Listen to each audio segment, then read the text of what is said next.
Magandang hapon po. Nandito po tayo ngayon sa ating munting kambingan. Napakita ang ating biniling solar light para sa ating mga alaga.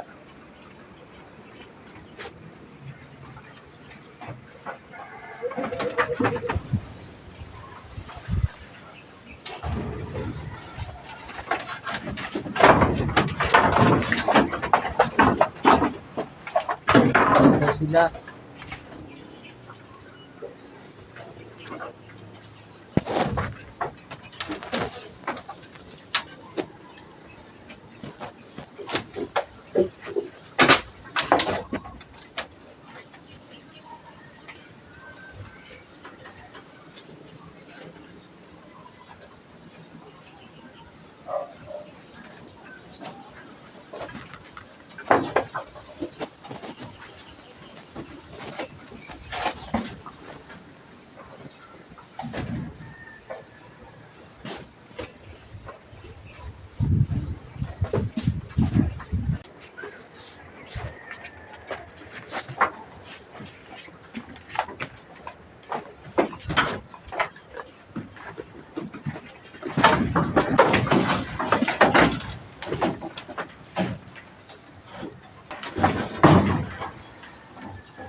Binili ko po sila ng solar para sa gabi ay meron silang liwanag.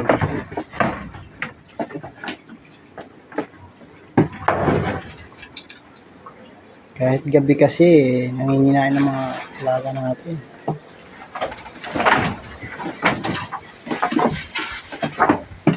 Sa oras kasi na kulang kinain nila sa maghapon, sa gabi pwede pa silang manginain. Ayan nga po.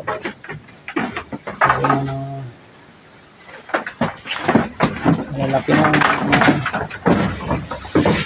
zero.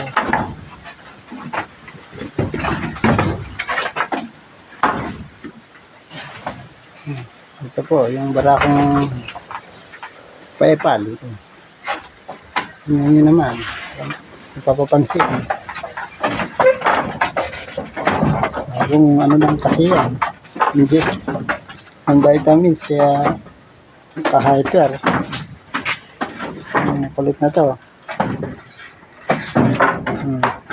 Hindi siya. Ayan, hindi pa. Ito yung mga lilit na bisira, malalaki na. 1.5 months na itong mga bisirong to, kaya ang lalaki na. 7 kilos pataas. Puro timbang nito.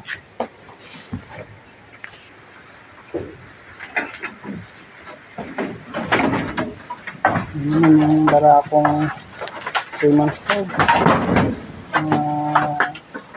Higit 15 kilos. Ang kanya na, nahalos kasing laki na yan. Yan, buntis na naman. Ito, mag-ina.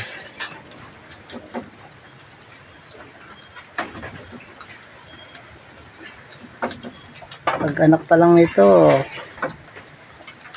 pinupurga ko na para 2 months na yung maliliit niya. Pwede na uling masampahan to.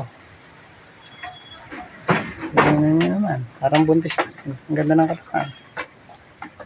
Yan. Next month, sasampahan na to. Yan sila. Pagka busog, pahinga muna. Yan. Silang. Busog eh.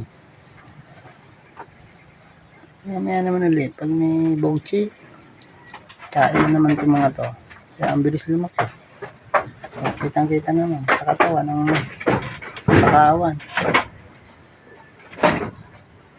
Ito, ang dalawang to. Future breeder natin. Yan. Gagawin ko siya lang inahin kasi magandang assist. Yan. Kaya nitong ina, magandang klase. At nandun naman sa kabila yung buntis na nanganak ng July. Ito. Ito, buntis na to. Due date nito, mga katapusan ng June. So, pupasok ng July. Ito, after 1 week, ito naman. 1 week lang ang diferensya ng pagbubuntis ng dalawang to. So, ngayon po, 3 ang ating buntis. Ang malamit mga anak, itong dalawang ito. Yung isa, buntis na rin yan. Nakasampa ko na yan. Susunod naman, next month ito. Yung ating kasampa nila. Mabilis lang pag-ikot ng ating laga lang sa vitamins mabilis magparami. Sulit ang vitamins, nakikita naman sa katawan. Next year, pwede na tayo mag-release nito. May pambenta na. Nandito na lang po. At maraming salamat.